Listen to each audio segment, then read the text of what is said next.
So good afternoon, everybody. And since we are going in a reverse order, we have already seen post-operative care, we have seen the surgery, and now we will talk about the pre-operative evaluation. And I'm going to give you a few nuggets of how you evaluate a kid pre-operatively and the differences with adult cataract. So the first thing that you have to know that the child's eye is not a smaller version of the adult eye. So why is it not so? Because it has got associated anomalies. It is a developing visual system. It's a growing eye, and there are lots of tissue differences.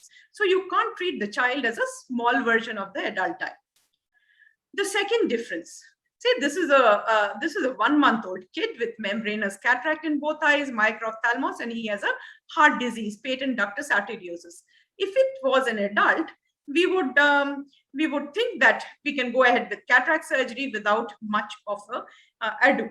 Now, but for a child, we need to look for systemic links. Talking of systemic links, we need to know the etiology.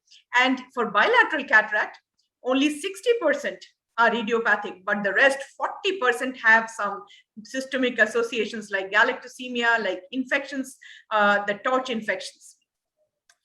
However, in unilateral cataract, only 80% are, almost 80% are idiopathic, and very few systemic conditions give rise to unilateral cataract.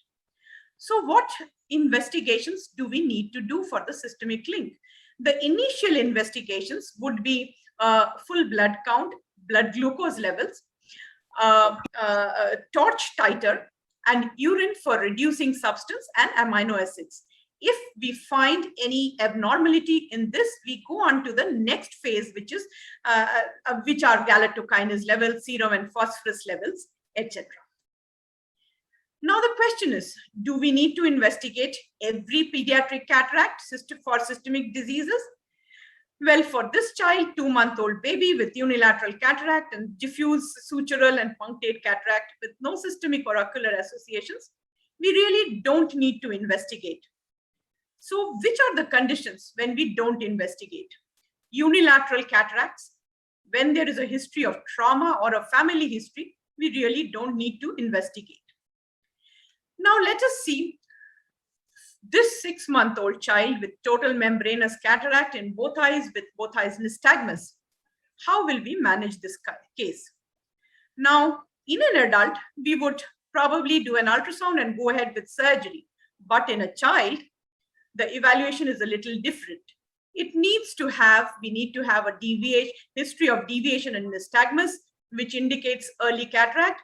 We need to do a thorough history for antenatal fever, for birth history, and a family history of any congenital cataracts. Now, the vision evaluation, usually we follow the fixation pattern, a distant direct ophthalmoscopy, cover test, and a examination under anesthesia.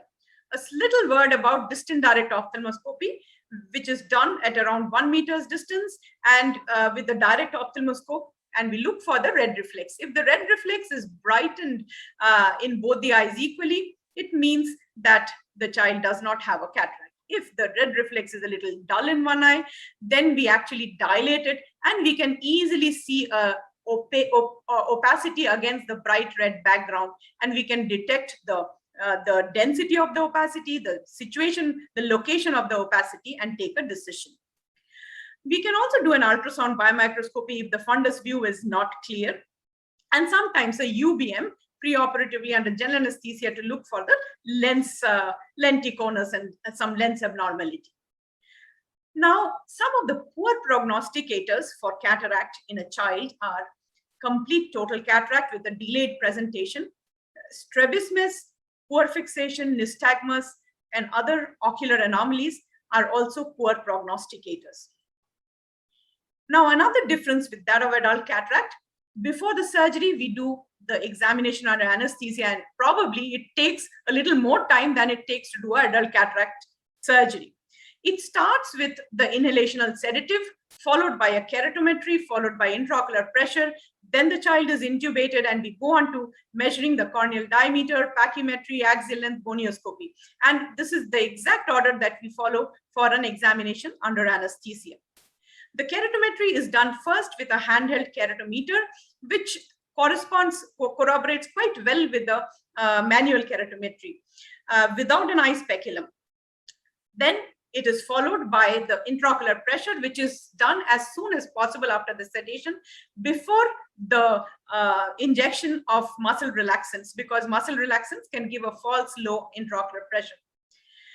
Next comes the axial length. We usually use the ultrasound A-scan. The partial coherence interferometry which is the mainstay now for adult biometry. It is not relevant for adults, for children, sorry. The contact and the immersion techniques are done. The immersion is more accurate than the contact, but all of them has certain areas of error if they're not kept perpendicular or if it indents the cornea. Now, the difference in biometry in children is quite remarkable. Why? Because the child's eye has rapid refractive and anatomic changes. It has a shorter axial length and the steeper K. The biometry is done under general anesthesia and with the child not fixating. And sometimes the cataract is so dense that the axial length reading does not freeze even in high gains. So biometry is challenging. Next comes to what IOL calculation formula to use.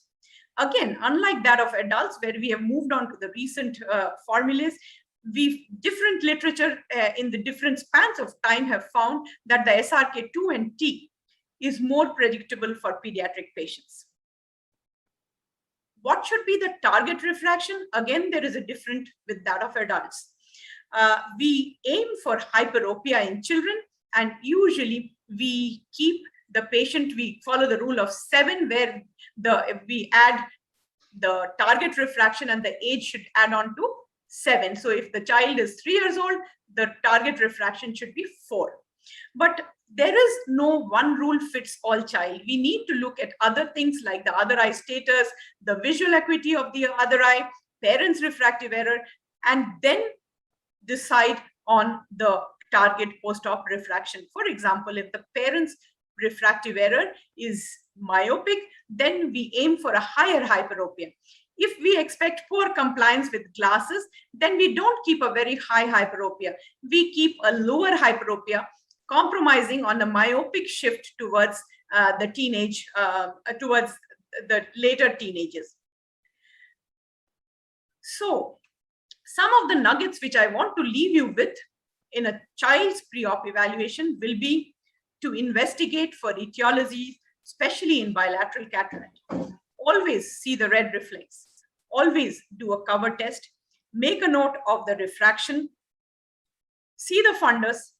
Assess siblings and family members for cataracts. Do a thorough examination under anesthesia, and then decide on the target refraction after a biometry.